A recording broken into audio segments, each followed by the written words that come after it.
အားလုံးပဲမင်္ဂလာပါဒီ audio လေးကတော့နိုင်ငံခြားမှာကျောင်းတက်နေရတဲ့ပတ်သက်ပြီးတော့အသုံးဝင်မဲ့အကြောင်းအရာတွေကိုဝေမျှသွားမယ့်ရည်ရွယ်ချက်နဲ့စီစဉ်လိုက်တာပါformat ကတော့အတန် file လေးပဲဖြစ်တာကြောင့်ကိုဘတ်စကားစီးနေတဲ့အချိန်ကောင်းမောင်းနေတဲ့အချိန်တွေဒါမှမဟုတ်လမ်းလျှောက်ထွက်နေတဲ့အချိန်တွေမှာပေါ့ပေါ့ပါပါလေးနားထောင်လို့ရရပါတော့ဒီနေ့ရဲ့ခေါင်းစဉ်ကတော့ထိုင်းနိုင်ငံကစီးပွားရေးတက္ကသိုလ်တစ်ခုဖြစ်တဲ့ UTCC လို့ခေါ်တဲ့ University of the Thai Chamber of Commerce မှာ ASEAN Scholarship ကိုရခဲ့တဲ့သူတယောက်အနေနဲ့ပေါ့နော်ကိုယ့်ရဲ့အတွေ့အကြုံနဲ့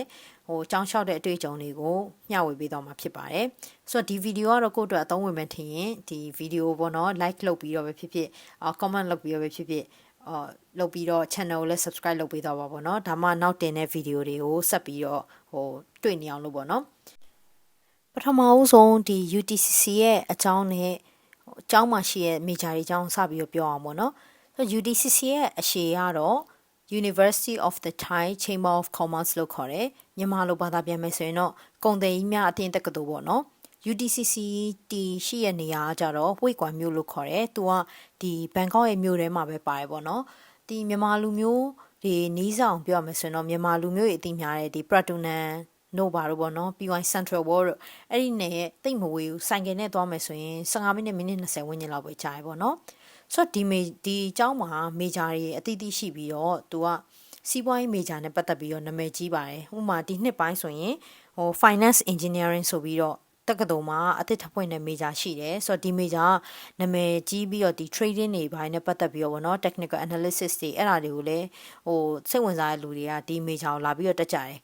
ဆိုတော့ဒီ Chamber of Commerce နဲ့ဆက်ဆက်ထားတဲ့တက္ကသိုလ်ဖြစ်တဲ့အတွက်စာသင်တဲ့ဆရာဆရာမတွေအများစုကလည်းဒီကျောင်းမှာ professor လုပ်တဲ့အပြင်ပေါ့နော် company တွေနဲ့ဆက်ဆက်ပြီးတော့အလုပ်လုပ်ကိုင်နေတဲ့လူတွေများတယ်ဥပမာဆိုရင်ဒီဘန်ကောက်မြို့ထဲမှာရှိတဲ့ marketing company တို့ accounting firm တို့ကနေပြီးတော့ senior position ရှိတဲ့သူတွေပေါ့နော်အဲ့ဒီသူတွေကကျောင်းမှာဆိုရင် mentor အနေနဲ့အကြံပေးအနေနဲ့ရှိတယ်တခါတလေကြာရင်တချို့အတန်းတွေကိုလည်းဝင်တင်လေးရှိရပေါ့နော်ဥပမာမို့အတွေ့အကြုံရဆိုရင်ကျောင်းမှာ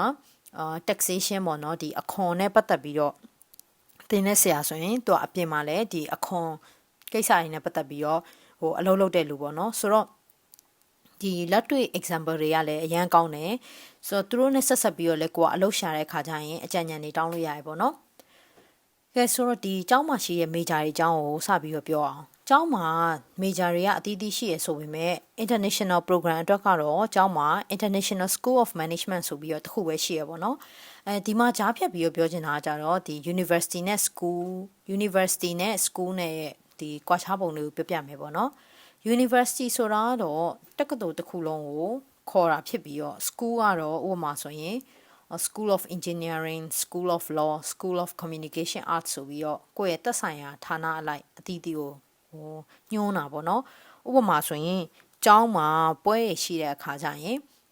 ဒီကျောင်းကကျောင်းသားချင်းချင်းမိတ်ဆက်တဲ့ခါကျရင်နင်ဘယ် school ကလဲလို့မေးရရှိဒါဆိုရင်တော့ကိုကငါ International School of Management လို့ပြန်ဖြေတယ်ဒါမှမဟုတ်ISM ငါလို့ပြန်ဖြေရပေါ့နော်ဆိုတော့ဒီ ISM ရဲ့အောက်မှာရှိတဲ့ major တွေကိုပြောအောင်ပေါ့နော်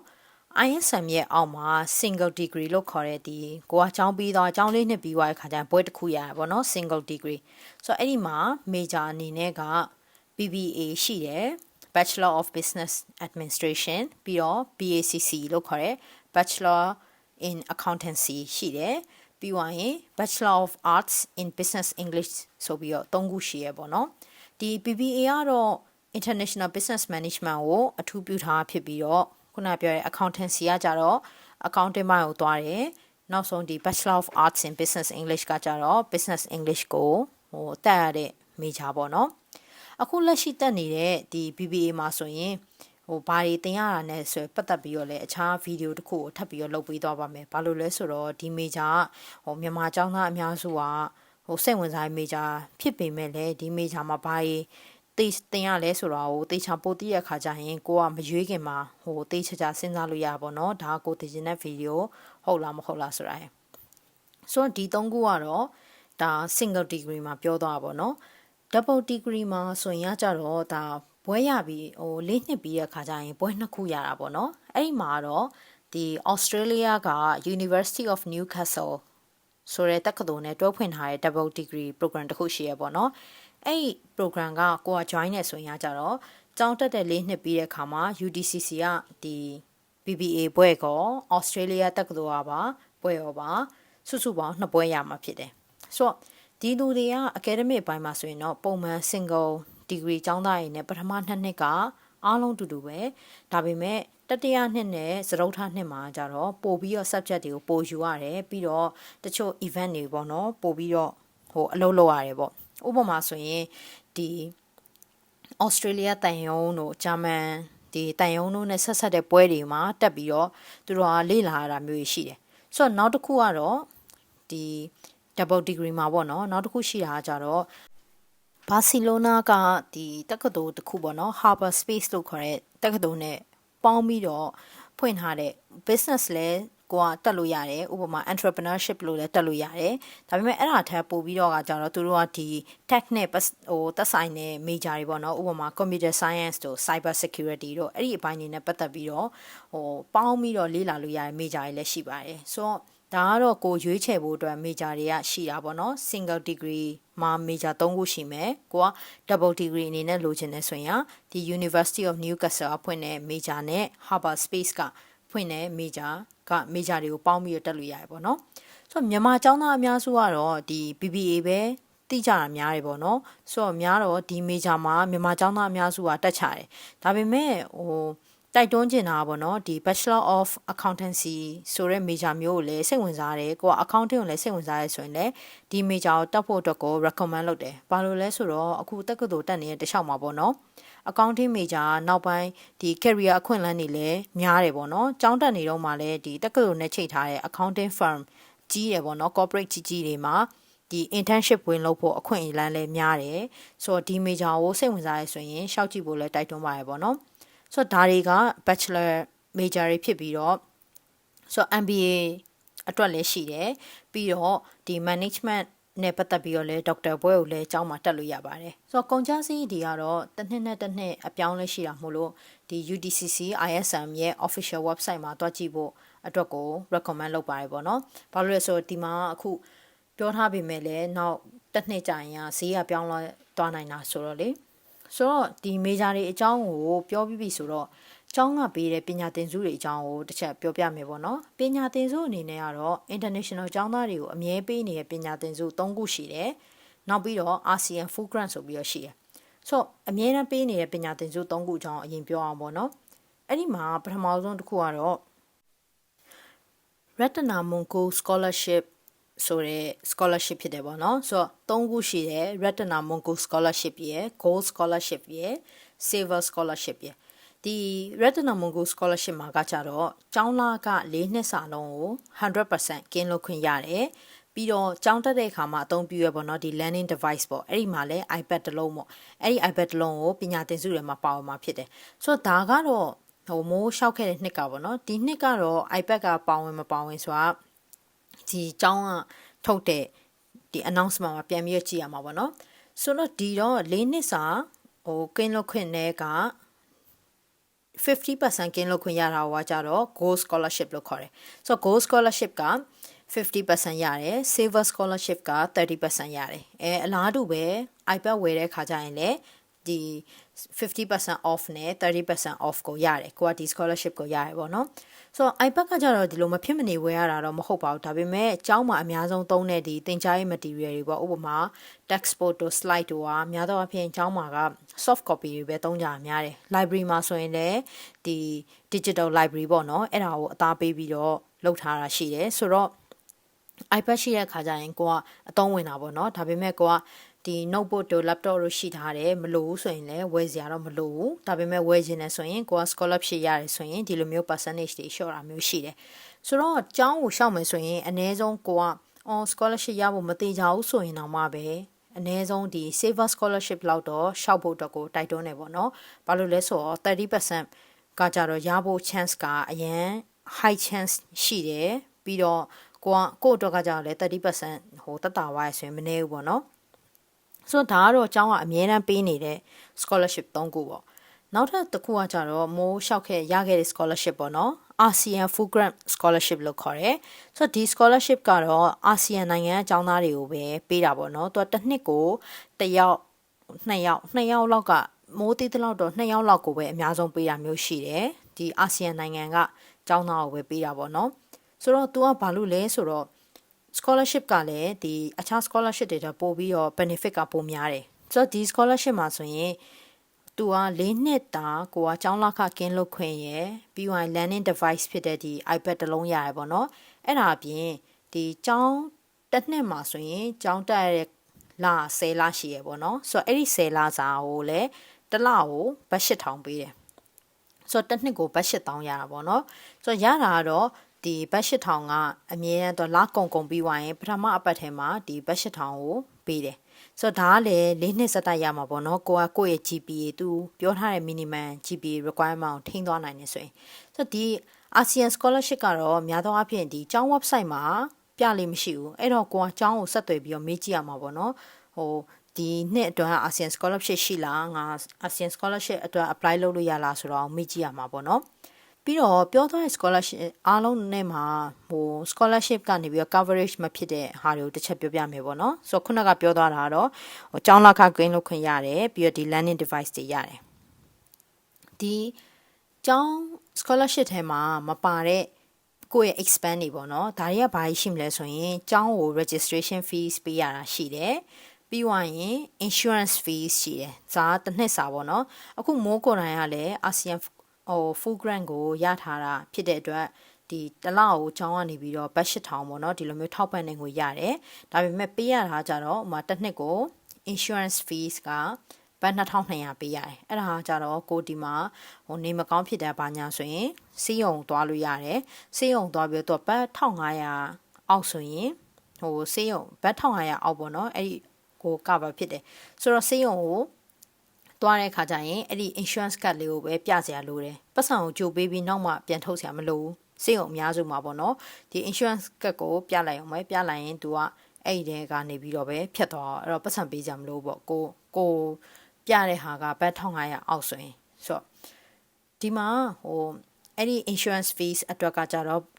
တစ်နှစ်ကိုဘတ်2200ပေးရတယ် registration fees ကတော့များသောအားဖြင့်200နဲ့900လောက်ကိုပေးရတယ်ဆိုတော့မိုးကတစ်နှစ်ကိုကျောင်းစိတ်ကျောင်းကိုပေးရတာကြတော့2400နဲ့3000ပေါ့နော်ဒီဝင်းကျင်လောက်ပဲရှိပါတယ်ဆိုတော့အဲ့ဒါကကြတော့ဒီ scholarship မှာမပါတဲ့ cover မဖြစ်တဲ့ဟာပြီးွားရင်နောက်တစ်ခုက visa ပေါ့နော် visa ကြီးကကြတော့တစ်နှစ်ကိုဘတ်1900အဲ့ဒီဟာကလည်း scholarship coverage ထဲမှာမပါဘူးပေါ့နော်ကိုယ့်ဘာသာကိုပေးရတာဆိုတော့ဒီရတဲ့အနေနဲ့ကကြတော့ကျောင်းလာခကင်းလုပ်ခွင့်ရတယ် learning device ရတယ်တစ်နှစ်ကို10လဘတ်8000ရတယ်ဒါကတော့ ASEAN full grant ရဲ့ scholarship coverage ပေါ့နော်ဆိုတော့ကျောင်းကိုလည်းမေးကြည့်စေချင်တယ်သူကပြီးတော့နောက်တစ်ခုကဒီ ASEAN full grant ကကြတော့တကယ်လို့ရသွားရဲဆိုရင်ကြတော့ကိုအတွက်ကဒီ financial နဲ့ပတ်သက်ပြီးတော့စိတ်ပူရတာနည်းနည်းနှဲသွားတယ်ပေါ့နော်တစ်လောက်ဘတ်8000ကကြတော့ဒီမှာအရန်ကိုက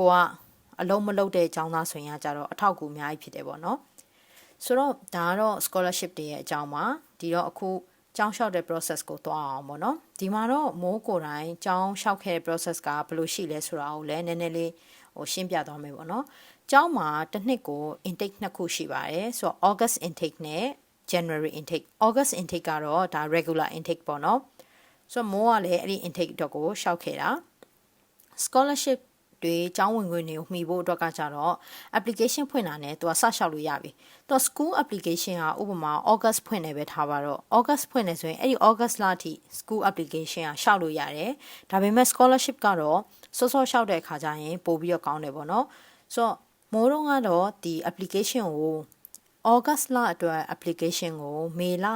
14ရက်နေ့မှာစပြီးတော့တင်တယ်ပေါ့နော်ဒီသူ့ website မှာရေးထားတဲ့အချက်လက်တွေဖြစ်တဲ့ application form ကိုဖြည့်ရတယ်ပြီးတော့ high school ကဆရာမ2ယောက်စီရပါတော့ recommendation letter ရယ်ပြီးတော့ high school transcript အဲ့ဒါကတော့10တန်းအောင်လက်မှတ်နဲ့အမှတ်စာရင်းကိုဒီ notary ပြန်ထားတဲ့စာရွက်ပေါ့နော်အဲ့ဒါရယ် passport ရယ် ID photo ရယ်ကို email မှာပို့ပြီးတင်လိုက်တယ်ဒီမှာလဲ